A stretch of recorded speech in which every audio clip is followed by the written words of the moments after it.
আসসালামু আলাইকুম। সবাই কেমন আছেন? আলহামদুলিল্লাহ আমি আল্লাহর রহমতে ভালো আছি। আজকে আ এই বিকেলে একটু হাঁটতে বের হয়েছিলাম। সবাই বলেন আপনাদের রোজা রমজানের দিন কেমন যাইতেছে? এই যে দেখতে পাচ্ছেন এই জায়গাটাকে সবাই বলে চালা। আসলে গাজীপুরের ভাষার ইউনিক যার কারণে আরকি আমার কাছে নতুনত্ব মনে হয়। আর এখানে বিভিন্ন ধরনের গাছ লাগাইছে, শাক লাগাইছে দেখতেই পাচ্ছেন। এই যে লাল শাক লাগাইছে, এই পাশে শসা গাছ লাগাইছে। আর এখানে লাগাইছে ডাঁটা শাক সবুজ সবুজ। দেখেন সবাই অনেক সুন্দর লাগতেছে শাকগুলা। এগুলো বেচবে পরে একটু বড় হলেই বেচবে। এই যে দেখেন লাল শাক, ডাঁটা শাক। ওই পাশে কি লাগাইছে আমি বুঝতে পারি নাই আর কি। আর এই পাশে লাগাইছে গম দেখতেই পাচ্ছেন। এই যে সুন্দর হয়েছে গমগুলা। এই যে দেখেন আসলে এখানে বিকেলে অনেক মানুষজন হাঁটতে বের হয়। দেখতে পাচ্ছেন অনেক মানুষজন একটু ফ্রি টাইমে হাঁটাহাঁটি করতেছে, একটু আড্ডা দিতেছে। আসলে জায়গাটা এইভাবে থাকবে না শুনলাম, কিছুদিনের মধ্যে এখানে পার্ক বানাবে। আর ওইটা গোডাউন আর কি।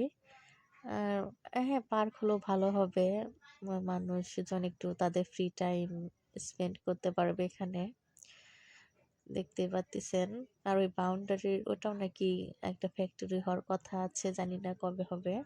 আর এখানে একটা গাছ দেখেন, সেই গাছে আর কি কোনো পাতা নাই, আমড়ার গাছ। একদম কঙ্কালের মতো হয়ে রয়েছে গাছটা। আর এখানে একটা মোরগ ফুলের গাছ, আমি তো মোরগ ফুল বলে আপনারা কি বলেন আমি জানি না। গাছটা অনেক সুন্দর, লাল হয়ে রয়েছে দেখতেই পাচ্ছেন।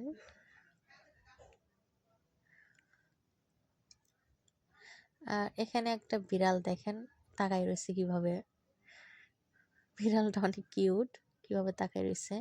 আর আমাদের দেখেন সুন্দর একটা ফুল দেখলাম আর কি জঙ্গলের মধ্যে। আমাদের চারপাশে কত সুন্দর সুন্দর জিনিস আছে, আমরা সেগুলো উপভোগ করি অথবা করি না। আর এখানে একটা জিনিস দেখা আমার এই আন্টির অনেক ভালো। এই আন্টির বাড়ির চারপাশে কত সুন্দর গাছ লাগাইছে দেখেন। এই যে লাউ গাছ লাগাইছে, সুন্দর হয়েছে গাছগুলা।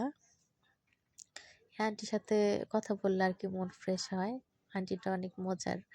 এখানে মেহেদি গাছ লাগাইছে, এমনকি কচু গাছও লাগাইছে দেখতে পাচ্ছেন।